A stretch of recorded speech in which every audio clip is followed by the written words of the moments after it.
Hello everyone, welcome to the session. आज हम discuss करने जा रहे हैं quick summary class 11th political science के चैप्टर 1 की an introduction to the political theory. अब पॉलिटिकल थ्योरी जो है अलग अलग क्वेश्चंस के आंसर देती है। कंट्री कैसे ऑर्गेनाइज होनी चाहिए, सरकार कैसी होनी चाहिए, सरकार की रिस्पॉन्सिबिलिटीज कैसी हैं, हम लोगों का एक दूसरे के प्रति कैसा बिहेवियर होना चाहिए। तो चलिए शुरू करते हैं। सबसे पहला क्वेश्चन ये है कि पॉलिटिकल थ्योरी क्या होती है।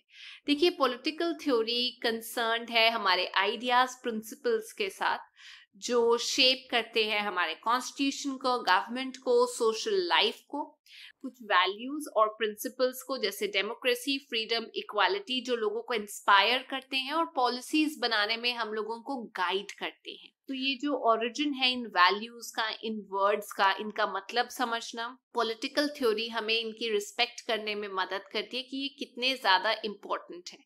इसके अलावा पॉलिटिकल थ्योरी हेल्प करती है समझने में मतलब फ्रीडम का, इक्वालिटी का जिसकी बहुत सारी लेयर्स होती हैं, जस्टिस का क्या मतलब होता है, डेमोक्रेसी, सेक्युलरिज्म और बहुत सारे कॉन्सेप्ट्स।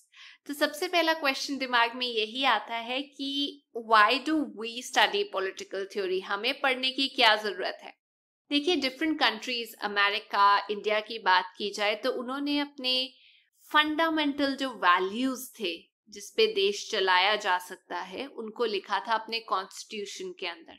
वो वैल्यूज कौन कौन से हैं? इक्वालिटी, फ्रीडम, डिग्निटी, रिस्पेक्ट की बात की है, जस्टिस की बात की है, पीस की बात की है, जो काफी थिंकर्स से इन्फ्लुएंस है।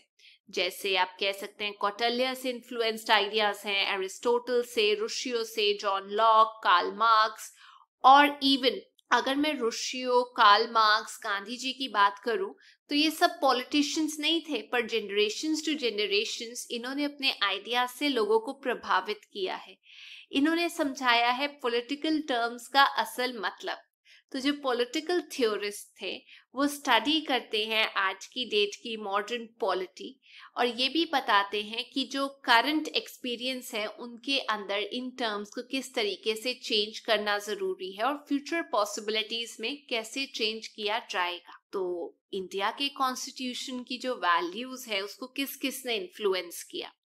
इंडिया की जो कॉन्स्टिट्यूशन है वो बेस्ड है कुछ आइडियाज पे, कुछ प्रिंसिपल्स पे, जिनके ऊपर बहुत ज्यादा डिबेट हुई थी जब कॉन्स्टिट्यूशन बन रहा था। कम से कम 2 years, 11 months, 18 days लगे थे।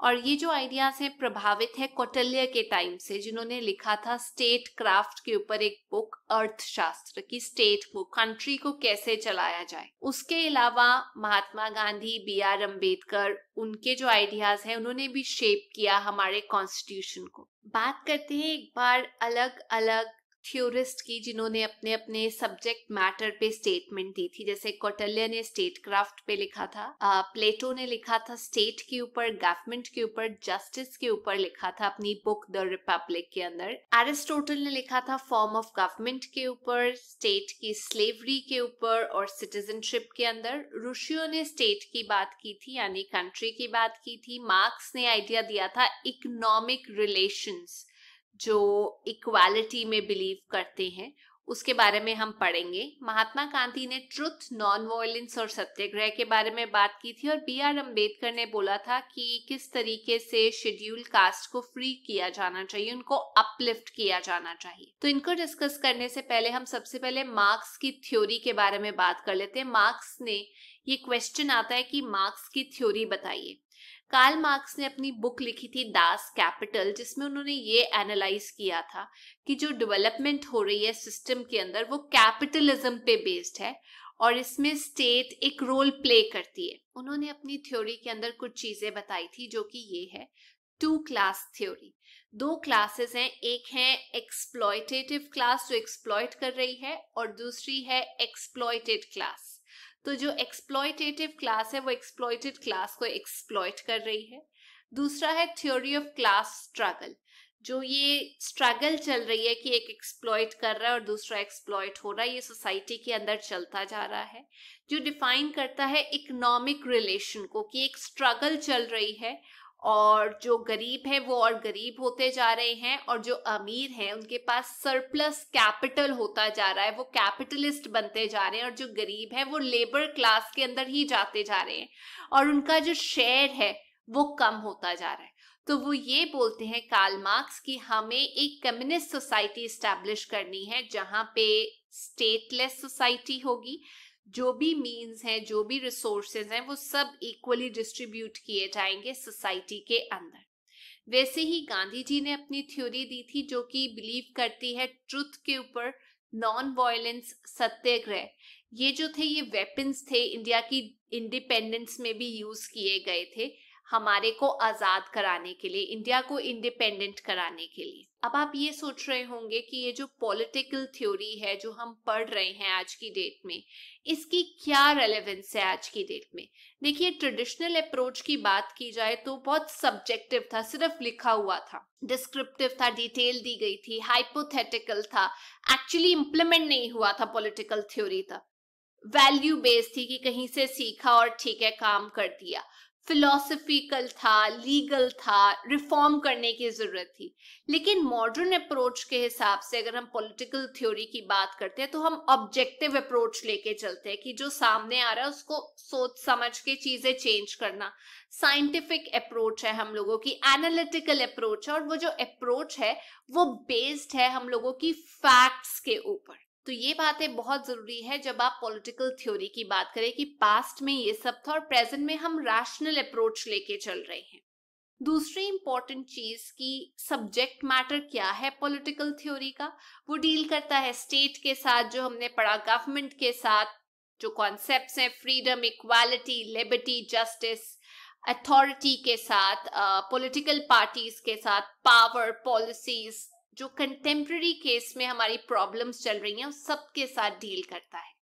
पर आगे जाने से पहले, डिस्कस करने से पहले, मैं आप लोगों को ये बताना चाहती हूँ इम्पोर्टेंट क्वेश्चन कि एक थ्योरी बनती कैसे है। थ्योरी को बनने के लिए हम लोगों के पास 3 केसेस होते हैं। ये आपसे पेपर में पूछा जा सकता है कि थ्योरी जो है वो कैसे बनती है।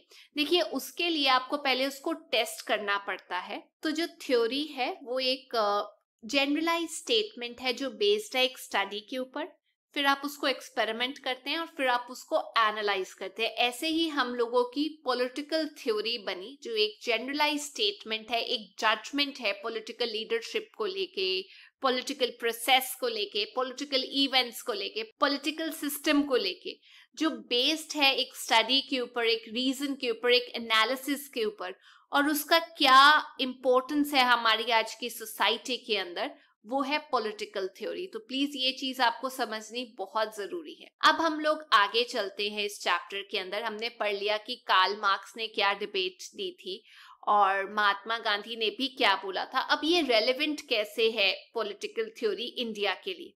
इंडिया तो एक फ्री और इंडिपेंडेंट देश है, लेकिन फिर भी हम टाइम टू टाइम क्यों फ्रीडम, क्यों इक्वालिटी की बात करते हैं। मॉडर्न पॉलिटिक्स में इसका क्या यूज है, इसके कुछ जस्टिफिकेशन के लिए मैं आपको 3 रीजंस दूंगी। सबसे पहला रीजन, और ये इंपॉर्टेंट क्वेश्चन है, जब हम इश्यूज की बात करते हैं फ्रीडम से रिलेटेड, इक्वालिटी या डेमोक्रेसी से रिलेटेड, वो इश्यूज हर स्फीयर में आते हैं। सोशल इश्यूज जो है वो भी क्रॉप अप करते हैं, जो डिफरेंट सेक्टर्स में आते हैं। इक्वालिटी की बात की जाए तो इक्वालिटी सिर्फ पॉलिटिकल सिस्टम में नहीं होनी चाहिए।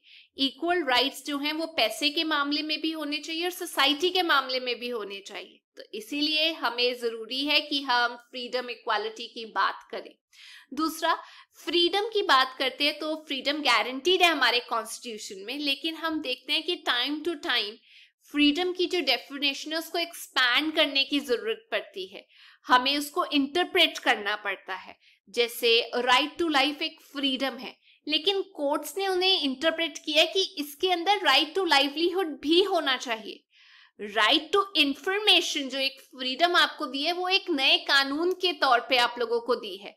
फंडामेंटल राइट है आप लोगों के पास कॉन्स्टिट्यूशन के अंदर, जिनको time to time amend, expand करने की जरूरत पड़ती है ताकि गवर्नमेंट उस हिसाब से अपनी पॉलिसीज बना सके। तीसरा, जैसे जैसे वर्ल्ड में चेंजेस आ रहे हैं, हम नए डायमेंशंस देख रहे हैं फ्रीडम के, नए ट्रेंड्स देख रहे हैं फ्रीडम में, और नए थ्रेट्स भी देख रहे हैं फ्रीडम में। जैसे जैसे ग्लोबल कम्युनिकेशन टेक्नोलॉजी जो है वो बढ़ती जा रही है, हमारे पास नेटवर्क का एक्सेस हो पा रहा है, एक दूसरे से कॉन्टैक्ट एस्टैब्लिश हो पा रहा है, लेकिन साथ में ये भी जरूरी है कि हम ट्राइबल कल्चर्स को प्रोटेक्ट करें, फॉरेस्ट को प्रोटेक्ट करें, अपने आप को टेररिज्म से, क्रिमिनल अटैक से प्रोटेक्ट करें। तो ये सब एक क्वेश्चन खड़ा करते हैं कि क्या फ्रीडम का मतलब जो मन में आए वो करो, या उसके ऊपर लिमिटेशन होनी चाहिए, रिस्ट्रिक्शंस होनी चाहिए कि लोग इंटरनेट पे या वैसे क्या कर सकते हैं। नेक्स्ट सवाल आ जाता है कि क्या हम पॉलिटिकल थ्योरी को प्रैक्टिस में लेकर आते हैं जो हम पढ़ रहे हैं। जी हाँ, एक बहुत इंपॉर्टेंट कॉन्सेप्ट है कि हम पॉलिटिकल थ्योरी में जो प्रिंसिपल्स हैं, freedom, equality, citizenship, justice, development, nationalism, secularism, इन सब को यूज करते हैं डे टू डे लाइफ में। और अलग अलग टाइम पे अलग अलग थ्योरीज आई इनकी डेफिनेशन बताने के लिए, और सब थ्योरी को हमने एक्सेप्ट किया क्योंकि इनकी बहुत डेफिनेशंस होती हैं, बहुत डायमेंशंस होती हैं। हमारे जो पॉलिटिकल थ्योरिस्ट थे उन लोगों ने इसको इजी टर्म में, ऑर्डिनरी लैंग्वेज में समझ के हमें एक्सप्लेन किया। इसके ऊपर डिबेट होती है ताकि हर किसी के ओपिनियन को वैल्यू की जाए। इसीलिए इक्वालिटी का जो टर्म है वो आपस में जब हम ह्यूमन बीइंग्स के रिलेशनशिप की बात करते हैं तब भी आता है। जो ह्यूमन बीइंग्स हैं उनके अपने ओपिनियन हो सकते हैं इक्वालिटी को लेके। जैसे अगर कोई एक क्यू के अंदर खड़ा हुआ है और वो नहीं चाहता कि कोई क्यू को जंप करे, तो ये एक इक्वालिटी का प्रिंसिपल है। लेकिन उन लोगों के बारे में कहाँ इक्वालिटी आ जाती है जो शॉप्स तक पहुंच ही नहीं पा रहे, एक्सेस ही नहीं कर पा रहे क्योंकि वो काम कर रहे हैं। तो इक्वालिटी का जो प्रिंसिपल है इस पे एक बड़ा सवालिया चिन्ह खड़ा हो जाता है। हमारा आइडिया इक्वालिटी का बहुत कॉम्प्लेक्स है। Time to time, situation to situation, context to context ये चेंज हो जाता है। जो केस इक्वालिटी के साथ है वही बाकी सारी टर्म्स के साथ भी है। फ्रीडम दी जाए तो कितनी दी जाए, ये हम नेक्स्ट चैप्टर में डिस्कस करेंगे। ओपिनियन अलग हैं, सबके ओपिनियन होने चाहिए, डिबेट होनी चाहिए, ये सब जरूरी है। हमें पॉलिटिकल थ्योरी पढ़ने की क्या जरूरत है मैम? इसके रीजन जो है, सबसे पहला ये, पॉलिटिकल थ्योरी जो है, आपने कोई भी प्रोफेशन चूज करना है आपके लिए इंपॉर्टेंट होगी फ्यूचर में। आज की डेट में भी रेलेवेंट है क्योंकि आप लोगों को जागरूक कर सकते हैं। दूसरा, जैसे जैसे आप बड़े होंगे आप एक रिस्पॉन्सिबल सिटीजन बनेंगे, आपके पास राइट आएगा वोट करने का, आप डिसाइड कर सकते हैं मुद्दों के ऊपर। तो रिस्पॉन्सिबली आप तभी एक्ट कर सकते हैं जब आपके पास बेसिक नॉलेज होगी पॉलिटिकल आइडियाज की। आप अपने व्यूज के साथ तभी दुनिया को शेप कर सकते हैं। तीसरा, फ्रीडम, इक्वालिटी, सेकुलरिज्म, ये सिर्फ बुक में लिखे हुए कॉन्सेप्ट्स नहीं है, हम डेली इनको इनकाउंटर करते हैं। अगर कहीं डिस्क्रिमिनेशन होती है हम अपनी आवाज उठाते हैं। ये एक तरीके की पॉलिटिकल थ्योरी है जो हम यूज में लेकर आते हैं ताकि हमारी फीलिंग्स किसी और के इमोशंस अफेक्ट ना हो। ये सब पॉलिटिकल फीलिंग्स हैं। फाइनली, एज अ स्टूडेंट आपको किसी डिबेट में हिस्सा लेना पड़ सकता है, आपको कंपटीशन में जाना पड़ सकता है जहां पर आप अपना ओपिनियन देते हैं कि ये सही है, ये गलत है, और उसको जस्टिफाई भी करते हैं रीजनेबली। तो इसीलिए पॉलिटिकल थ्योरी हम लोगों को सोचने पे मजबूर कर देती है कि ये जो प्रिंसिपल्स हैं, आधार हैं हमारे आज के कॉन्स्टिट्यूशन के, क्या हम इन सब के बारे में इन्फॉर्म्ड हैं और क्या हम इनमें पार्टिसिपेट करते हैं एक रिस्पॉन्सिबल सिटीजन के तौर पे। तो ये थी आज की क्लास और ये थी चैप्टर की समरी। आई होप आप लोगों को समझ आ गया होगा। अब हम नेक्स्ट क्लास में मिलेंगे नेक्स्ट समरी के साथ। बट अगर आपको ये वीडियो अच्छा लगा तो please make sure you like, share and subscribe. Till then, take care. Bye bye.